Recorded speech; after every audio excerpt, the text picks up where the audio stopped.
Welcome back. I'm working on the villa now. I'm going to be blocking it in.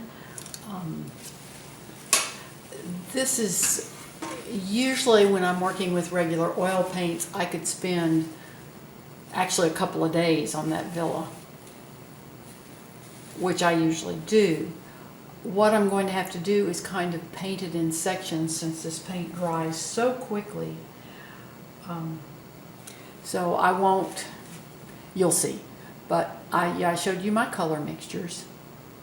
And now I'm going to start on the roof. The terracotta color or burnt sienna, whatever you want to call it, is a mixture of my mud, which is 2 parts of ultramarine blue plus 1 part of alizarin crimson plus cadmium orange. And this gives me a really nice, rich burnt sienna that I'm using here. Now this has white added into it. Gives me my color for my roof. And you can see how I'm using this bright brush to just sideways to kind of make the feeling of those terracotta tiles coming down. Now the back of this, I need to mix some color here. I'm going to use some ultramarine blue plus white. Again, cool colors go back or recede, warm colors come forward. So I'm going to make the back part of this roof, it's kind of awkward, the camera's kind of where I really would be standing if I wasn't photographing this or videoing, but you can see I may have to end up making that a little bit darker to stand out from my mountain in the background. But you can see how that goes, starts going back. And I have a little mixture of some of the green from my trees that I've added some of that terracotta color into. And again, this just adds coolness. It also gets the feeling that there's maybe some moss on that roof.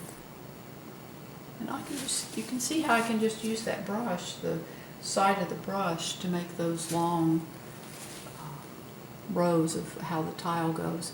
Now the sun's coming in from the upper right, so this side of the roof is lit. It's highlighted. Add a little white here to, probably too much, but I could go back and bring some orange over that. Again, this mixture has more orange in it, but all of my combinations again are the mud plus cadmium orange plus white. And then this side, oops, that's too dark.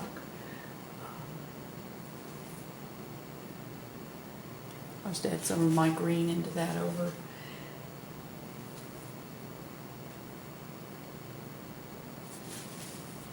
I like a lot of texture on the little roof, just so you can feel. Then I come back, and this is even a lighter mixture, and the tops of these tiles at the front edge of the roof get a little highlight, even toward the back.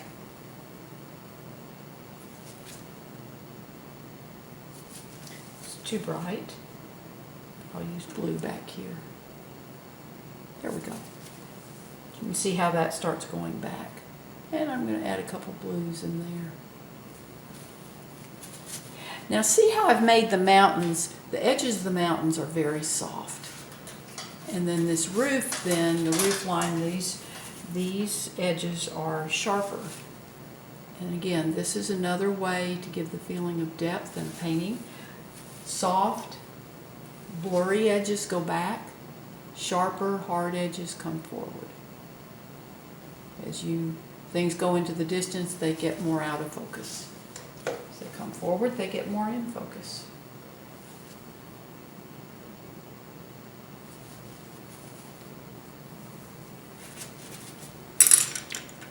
Okay, now let me come to this other little roof.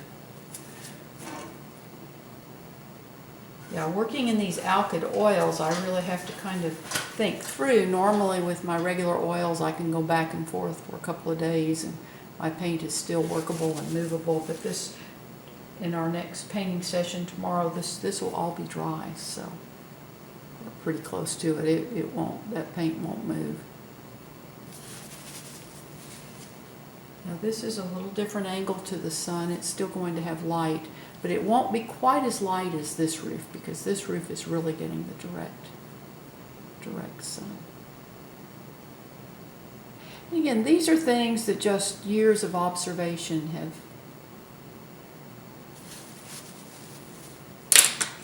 I've learned. A lot of painting is observing things. If you're going to paint representational paintings, it doesn't have to be realistic, but even impressionistic, you have to learn to look at things. Like it's painting now I'm painting portraits, you know, that's a whole different, you really have to look at things. And I mean, you have to match your reference photos point for point.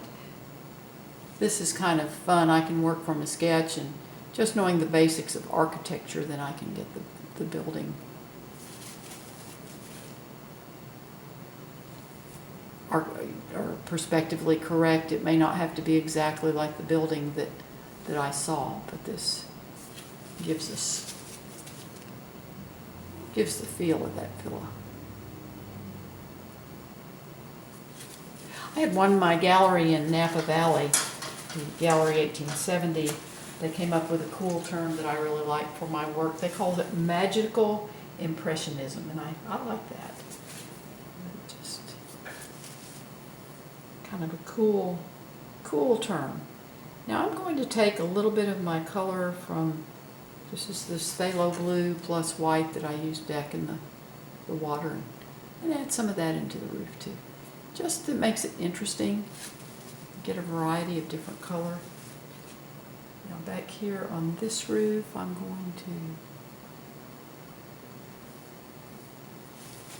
just give it a little color. It's in shadow, so it's not going to be as bright. This little roof here catches the light.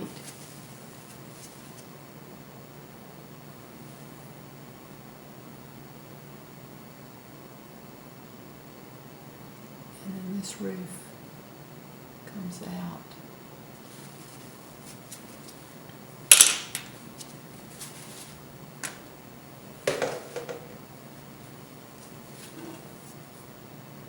Since I have all my paint mixed up, I'm just going to go ahead and do my roof lines. Again, I'm going to try saving some of this paint, but again, it's not like regular oils. It dries pretty quickly. I put it in a cup, and I press in a plastic cup, and I can press the paint against the sides of the cup, then cover it totally with water, put it in the refrigerator, and I'm praying that tomorrow it'll be usable.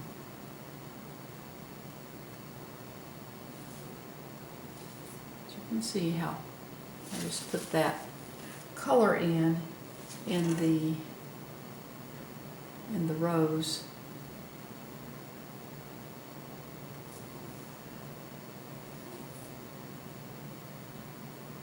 And I'm going to add a few little darks into this one up here too.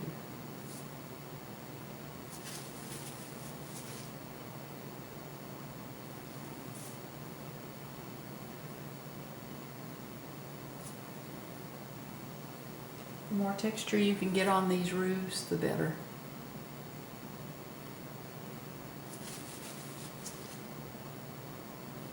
And again, this mixture is my mud plus cadmium orange plus some white.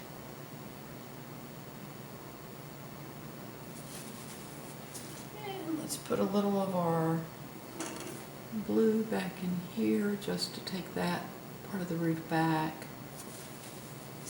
Add a few little greens, put some moss on there. Those old ancient tiles love all the different colors. And let's see, we have we have two more little roofs, okay. This one, this edge will be darker. And then here we come.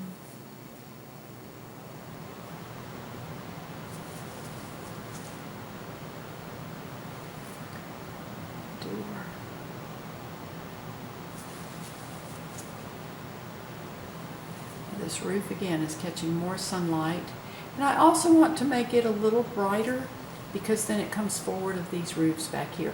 These roofs give us a dark that then really accentuates this sunlight here.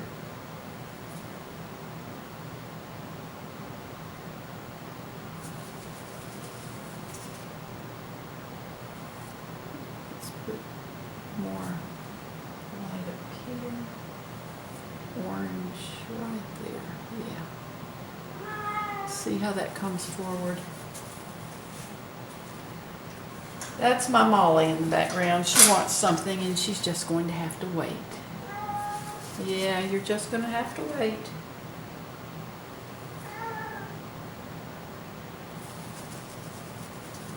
If any one of you, if you have cats, you know they kind of run your life.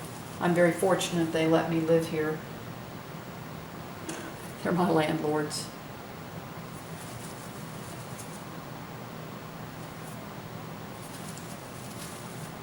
Okay, let's add a little more of a highlight right here.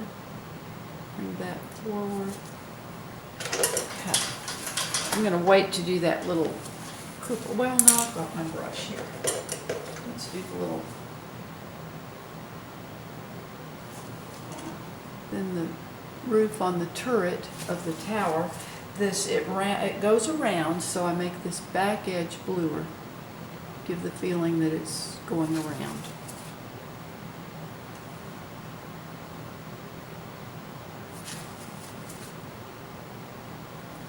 We have a little coarse shadow there.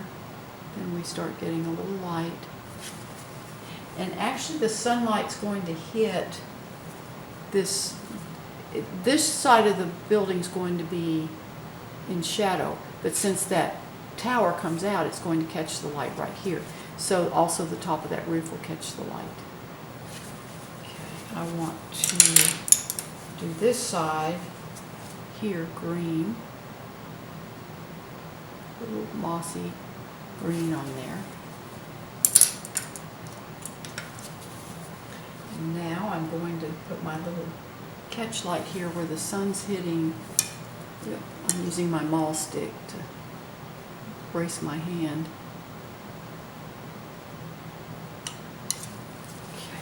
That, and then just one little, you can see how I can just use the corner of that brush to catch that highlight there.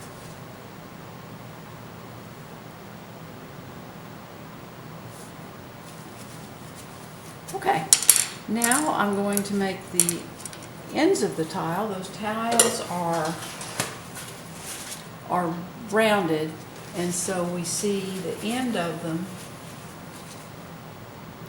goes around the back of that tower, comes up, and this is just a mixture of my mud plus liquid.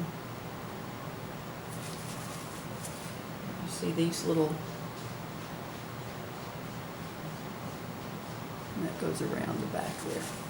And then we'll have a little, I'm going to use a little bit of my green just right here where it comes down in front of that building back there, in front of that roof line. Now we want to do the rest of our little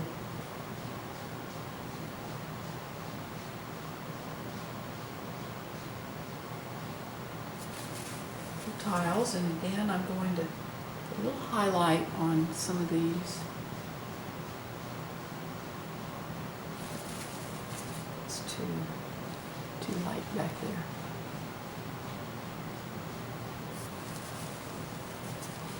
And then right up front here, we'll even have a brighter highlight. And this needs to be darker. It's a matter of working back and forth.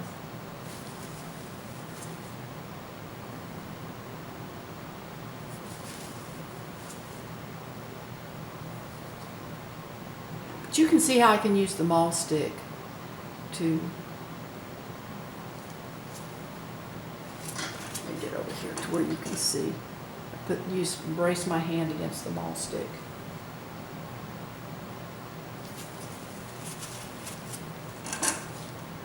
We'll put these in.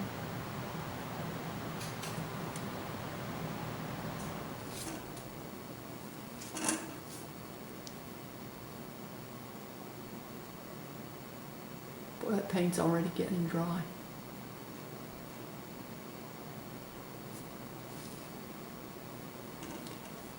This will have, actually this will be a darker brown right here.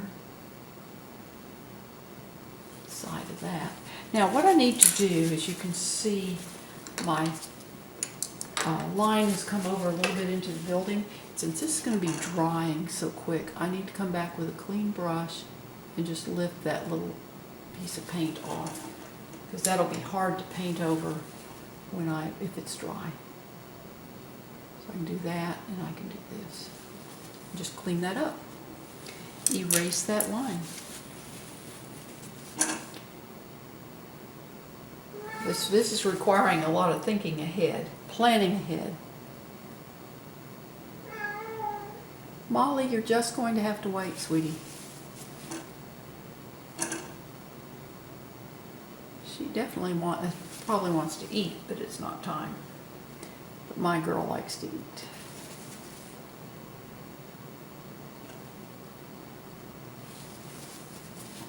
Now we've got that one done. We'll do this one. See, that's the line of that roof, so.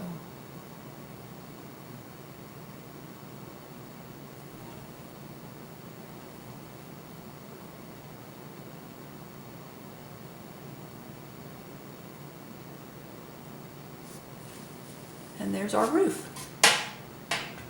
I really thank you for watching my YouTube videos. Please subscribe to my channel. Also, visit my blog where you'll see the rest of the step-by-step process on this painting. The link is in the description below. Also, the address is on the final frame of my video. You have a wonderful, wonderful day. If you ever have questions, feel free to ask them in the comments section. So you have a great day. Thank you.